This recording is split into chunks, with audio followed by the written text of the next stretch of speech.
Hi friends, எல்லாம் எப்படி இருக்கீங்க? நல்லா இருப்பீங்கன்னு நினைக்கிறேன். நம்மளுக்கு என்ன பார்க்க போகிறோன்னா, எல்லோரும் என்கிட்ட கமெண்டில் கேட்டுக்கிட்டு இருந்ததான் ஃப்ரெண்ட்ஸ். என்னென்னா, ப்ரோ உங்களுக்கு மட்டும் எப்படி ப்ரோ ஆல்மண்ட் போட்டோன்னே மீன் வந்து குட்டி விடுது, எங்களுக்கு ட்ரிக்கு சொல்லி தாங்க ப்ரோன்னு சொல்லி கேட்டிருந்தீங்க. அதான் ஃப்ரெண்ட்ஸ் பார்க்க போகிறோம். வாங்க ஃப்ரெண்ட்ஸ், வீடியோக்குள்ளே போகலாம்.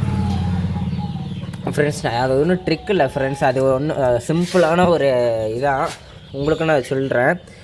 என்னன்னா, ஆல்மண்ட் லீஃப் வந்து முழுசாக போட்டாலும் சரி, வெட்டி வெட்டி போட்டாலும் சரி, அது சின்ன ஹைடிங் ஸ்பாட் மாதிரி தான் ஃபிஷ்ஷுக்கு. அதாவது குட்டி போடுற மீனுக்கு அது ஹைடிங் ஸ்பாட் மாதிரி தான். அந்த ஹைடிங் ஸ்பாட்டில் போய்ட்டு அது இருந்து குட்டி போடும். அது இன்றைக்கி காலையில் எனக்கு எப்படி வந்து இன்றைக்கி காலையில் சொல்லுவேன், நேற்று காலையில் தான். அது டே 28 அந்த வீடியோ நீங்கள் போய் பார்த்தீங்கன்னா தெரியும். வீடியோ டேட்டு சொல்லியிருக்க மாட்டேன், டேட்டு சொல்லாமல் வீடியோ போட்டிருப்பேன். ரீசெண்டாக இப்போ இதுக்கு முந்தின வீடியோவாக தான் இருக்கும். அது செக் பண்ணி பார்த்தா உங்களுக்கு தெரியும். அதில் எனக்கு காலையில் குட்டி போட்டுச்சு. அதெல்லாம் கப்பீஸ் வந்து இந்த டைம் தான் குட்டி போடுன்னு சொல்லிவிட்டு என்னால் சொல்ல முடியாது. ஏன்னா எனக்கே 2-3 தடவை மாறி மாறி குட்டி போட்டிருக்கு. சில தடவை மத்தியானம் குட்டி போடும், சில தடவை மிட் நைட்டில் குட்டி போடும். இது மாதிரிலாம் இருந்திருக்கு. ஏன்னா நான் 100% சொல்ல முடியாது இந்த டைம் தான் குட்டி போடணும்.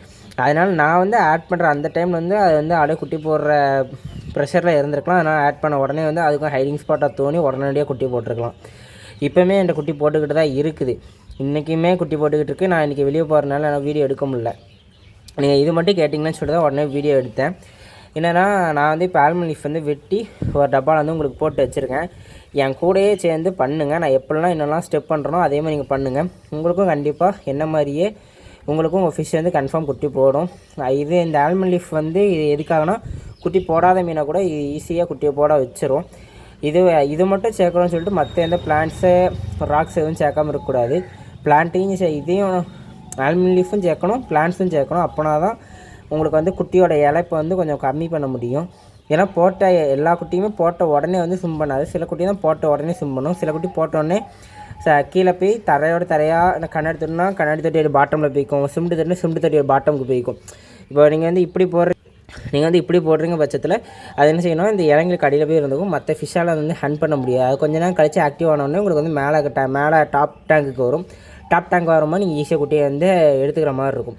அதே மாதிரி இதில் போய் மீன் குட்டி விட்டுக்கிட்டு இருக்கும்போது நீங்கள் வந்து டிஸ்டர்ப் பண்ணி குட்டிங்களை வந்து பிடிக்கக்கூடாது. இப்போ மிட் நைட்டில் போட்டாலும் சரி, எப்போ குட்டி போட்டாலும் சரி, நீங்கள் காலையில் ஒரு 9 to 10 மணிக்கு மேலே தான் நீங்கள் வந்து அந்த குட்டிங்களை வந்து எடுக்கணும். அதுவரை எத்தனை குட்டி விட்டு சாப்பிட்டாலும் பரவாயில்லன்னு சொல்லிட்டு எடுக்காதீங்க. ஏன்னா ஒரு மீன் குட்டி விடுறத பார்த்து அடுத்தடுத்த மீன் வந்து ரொட்டீனாக கடகான குட்டி விட ஆரம்பிச்சிடும். நீங்கள் போய் டிஸ்டர்ப் பண்ணுறதுனால அது வந்து குட்டியை ஸ்டாப் பண்ணக்கூடிய வாய்ப்பு இருக்குது. சில நேரம் பயந்து போய் குட்டியை விடாமல் குட்டியை வயிற்றுக்குள்ளேயே வச்சு இறந்து போக கூட வாய்ப்பு இருக்குது. அதனால் கிடச்ச குட்டி லாபம்னு சொல்லிட்டு கிடச்சது வரையும் தான் எடுக்கணும். நம்ம வந்து எல்லாத்தையும் நான் எடுக்கிறேன், எல்லாத்தையும் வளர்க்க போகிறோன்னு சொல்லிட்டு பண்ணக்கூடாது. அப்படி அது நமக்கு லாஸ் ஆகும். கிடச்சது வரையும் போதுன்னு சொல்லிட்டு எடுத்துக்கணும். இப்போ நான் வந்து இந்த ஆல்மண்ட் லீஃபை வந்து இப்போது 1 day ஃபுல்லாக வந்து ஊறாக்க போகிறேன். இன்றைக்கி காலையில் தான் இதை ரெடி பண்ணேன். இன்னும் கொஞ்சம் கொஞ்சமாக எங்களுக்கு மரத்துலேருந்து ஆல்மண்ட் லீஃப் உள்ள நான் வந்து வெட்டி உள்ளே போட்டுக்கிட்டு இருக்கேன். இப்போ வந்து போட்டு முடிச்சிட்டேன் ஃபுல்லாக. இவ்வளோ தான் எனக்கு ஆல்மண்ட் லீஃப் வந்துச்சு, ரெட் கலரு.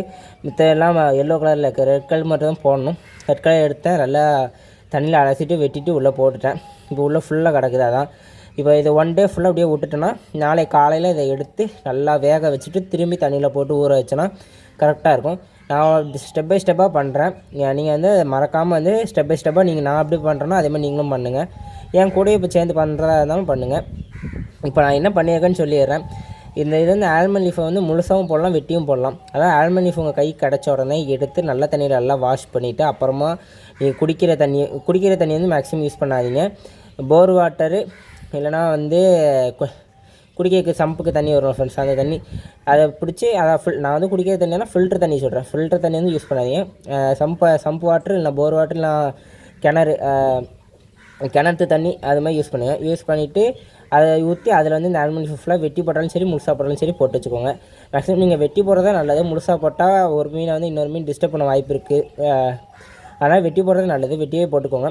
வெட்டி போட்டு 1 day ஃபுல்லாக இதே மாதிரி வந்து அதை வந்து ஊற வச்சுருங்க. ஊற வச்சிங்கன்னா என்ன செய்யணும்னா, அந்த லீஃபில் இருக்கிற சில ஆயில் கண்டென்ட் வந்து மேலே வந்து லேயராக ஃபார்ம் ஆயிரும்.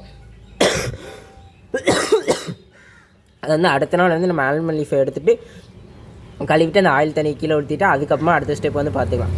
அதனால் இப்போ இன்றைக்கி வந்து சிம்பிளாக உங்கள் ஆல்மண்ட் லீஃப் கை கிடச்சோடனே நல்லா வாஷ் பண்ணிவிட்டு நான் சொன்ன பக்கெட்டில் தண்ணி, ஏதோ ஒரு பக்கெட்டு ஏதோ ஒன்று உங்களுக்கு ஒரு லீஃப் தான் கிடச்சினா கப்பில் கூட போட்டுக்கலாம்.